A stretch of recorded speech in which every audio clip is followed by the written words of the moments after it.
రిజర్వేషన్లపై తాడోపేడో తేల్చుకోవడానికి తెలంగాణ సర్కార్ సిద్ధమవుతోంది. హైకోర్టు తీర్పును సవాల్ చేస్తూ ఇవాళ సుప్రీంకోర్టులో స్పెషల్ లీవ్ పిటిషన్ దాఖలు చేయనుంది తెలంగాణ ప్రభుత్వం. హైకోర్టు తీర్పు కాపీతో పాటు బీసీలకు 42% రిజర్వేషన్ కల్పించడానికి తాము చేసిన కార్యాచరణ వివరాలన్నింటినీ కూడా సమగ్రంగా ఆ పిటిషన్లో భాగంగా సుప్రీంకోర్టుకు అందజేయనుంది. బీసీ రిజర్వేషన్లపై సుప్రీంకోర్టు ఏం చెబుతుందో అన్న ఉత్కంఠ నెలకొంది. రిజర్వేషన్లు 50% పెంచకుండా ఎన్నికలు నిర్వహించాలని హైకోర్టు ఆదేశించిన తరుణంలో జీవో నెంబర్ 9లో కల్పించిన విధంగా బీసీలకు 42% రిజర్వేషన్ ఇవ్వడానికి అవకాశం లేదని స్పష్టమవుతోంది.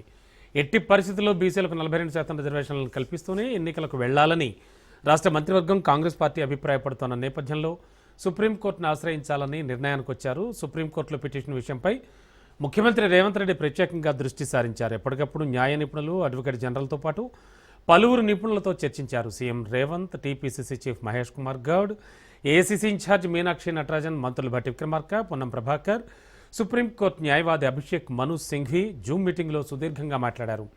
సుప్రీంకోర్టుకు వెళ్లాలన్న విషయంలో ఏకాభిప్రాయం వ్యక్తమైంది.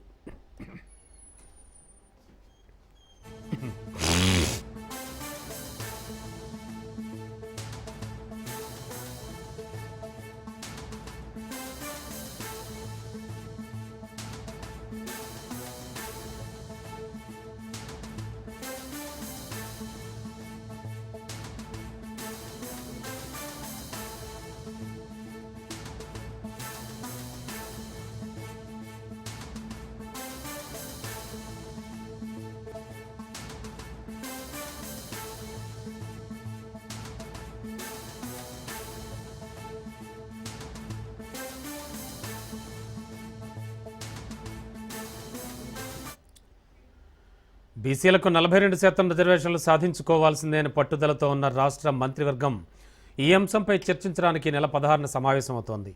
సుప్రీంకోర్టులో సోమవారం పిటిషన్ వేస్తున్న నేపథ్యంలో సుప్రీం స్పందన తరువాత కార్యాచరణ చర్చించాలనే ఉద్దేశంతో మంత్రివర్గ సమావేశాన్ని నిర్వహిస్తున్నారు. అన్ని సామాజిక వర్గాలకు కలిపి రిజర్వేషన్లు 50% మించరాదని గతంలో పలు కేసుల విచారణలో భాగంగా సుప్రీంకోర్టు తీర్పు ఇచ్చింది. బీసీలకు ఇప్పుడున్న వాటికన్నా రిజర్వేషన్లు పెంచాలన్నా అందుకు సంబంధించి సమగ్ర వివరాలు ఉండాలని సూచించింది. 2022లో బీసీలకు రిజర్వేషన్లకు సంబంధించిన ఒక తీర్పులో ట్రిపుల్ టెస్ట్ నిర్దేశించింది. తెలంగాణ బీసీ రిజర్వేషన్ల విషయంలో మొదటి 2 టెస్టులు పాస్ అయింది. 3వ సూచనతోనే ఇప్పుడు చిక్కుముడి ఏర్పడింది. రాష్ట్ర ప్రభుత్వం నిర్వహించిన కుల సర్వే వివరాల ప్రకారం చూస్తే రాష్ట్రంలో 56% పైగా బీసీలు ఉన్నారని తేలింది. జనాభా నిష్పత్తి ప్రకారమే వారికి 42% కేటాయిస్తున్నట్లు ప్రభుత్వం తెలిపింది. కానీ 42% కలిపితే రాష్ట్రంలో రిజర్వేషన్లు 67% అయ్యాయి. సుప్రీం తీర్పు మేరకు రిజర్వేషన్లు 50% మించకూడదు. రాష్ట్రంలో బీసీలకు 42% రిజర్వేషన్లు కేటాయించి అమలు చేయాలంటే అందుకు రాజ్యాంగ సవరణ అవసరం. తమిళనాడు తరహాలో 9వ షెడ్యూల్లో పెట్టాలి. అందుకోసమే స్థానిక సంస్థల్లో బీసీలకు 42% రిజర్వేషన్లను కల్పించేందుకు 2018 పంచాయతీరాజ్ చట్టంలో సవరణలు చేస్తూ ఆమోదించిన బిల్లులను రాష్ట్రపతికి పంపింది. దీనిపై కేంద్రం సమాధానం చెప్పడం లేదు. ఇప్పుడు ఈ అంశం సుప్రీంకోర్టుకు చేరనుంది. ఇప్పటికే రాష్ట్రంలో గ్రామాల్లో పంచాయతీల గడువు ముగిసి ఏడాదిన్నరకు పైగా అవుతోంది. ఫలితం కేంద్రం నుంచి అందాల్సిన నిధులు అందడం లేదు. పాలక మండళ్లు లేకపోవడంతో గ్రామాల అభివృద్ధి విషయంలో సమస్యలు తలెత్తుతున్నాయి. ఈ విషయాన్ని కూడా సుప్రీంలో ప్రస్తావించనున్నారు.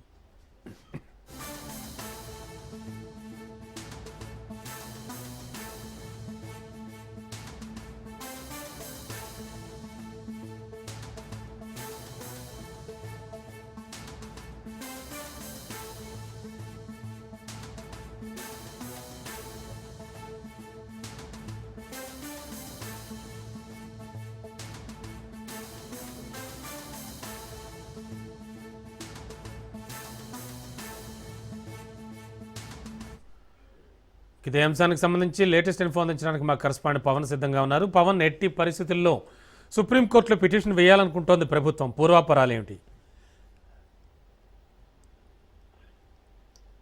బీసీ రిజర్వేషన్ పైన హైకోర్టు స్టే విధించిన నేపథ్యంలో సుప్రీంకోర్టు స్పెషల్ పిటిషన్ తెలంగాణ ప్రభుత్వం దాఖలు చేయనుంది. దీనికి సంబంధించి ఇప్పటికే లీగల్ ఎక్స్పర్ట్స్ తో కూడా దీనికి సంబంధించి చర్చించారు. ఎందుకంటే ఇప్పటికే నోటిఫికేషన్ విడుదల నేపథ్యంలో హైకోర్టు యొక్క బీసీ రిజర్వేషన్ 49% సంబంధించిన జీవో నంబర్ 9 పైన స్టే విధించింది. కాబట్టి ఈ స్టే ఎత్తివేయాలంటూ కూడా హైకోర్టులో ఒక స్పెషల్ పిటిషన్ దాఖలు చేయనున్నారు. దీనికి సంబంధించి సీనియర్ న్యాయవాదులు అభినవ్ మను సింఘ్వితో పాటు సిద్ధార్థ ధరే కూడా దీనికి సంబంధించి కూడా ఒక వాదనలు వినిపించనున్నారు. ముఖ్యంగా వాదనలో ఇక హైకోర్టులో దేనిపైన గ్రౌండ్ లెవెల్స్ దీనికి సంబంధించి స్టే విధించిందో అదే తరహా సంబంధించి పూర్తిగా సుప్రీంకోర్టులో కూడా సుప్రీంకోర్టు సీనియర్ న్యాయవాదుల యొక్క వాదనలు కూడా వినిపించున్నారు.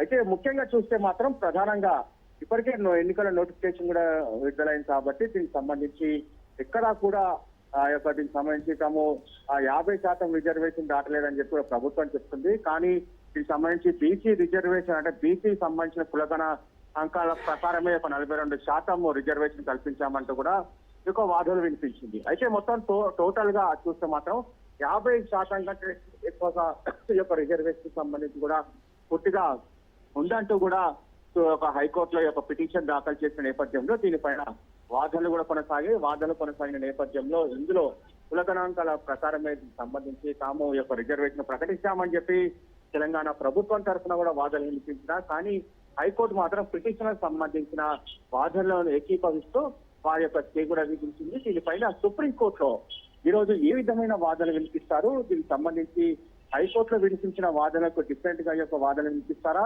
ఏ అంశాలను పూర్తిగా ఈ యొక్క ముఖ్య సంబంధించి నోటుగా తీసుకొని విచారిస్తారని మాత్రము చాలా కీలకంగా మారింది. ఎందుకంటే ఇప్పటికే అందరి చూపు కూడా స్థానిక సంస్థల ఎన్నికల పైన ఉంది కాబట్టి హైకోర్టులో మాత్రం ఇచ్చే తీర్పు కావచ్చు, అయితే ఈ యొక్క ప్రభుత్వం తరఫున వినిపించే వాదనలు కావచ్చు, దీనికి సంబంధించి కూడా పూర్తిగా ఆసక్తిగా ఉంది కాబట్టి దీనికి సంబంధించి సుప్రీంకోర్టు ఎలాంటి నిర్ణయం తీసుకుంటుందో అనేది మాత్రం ఆసక్తిగా ఉంది.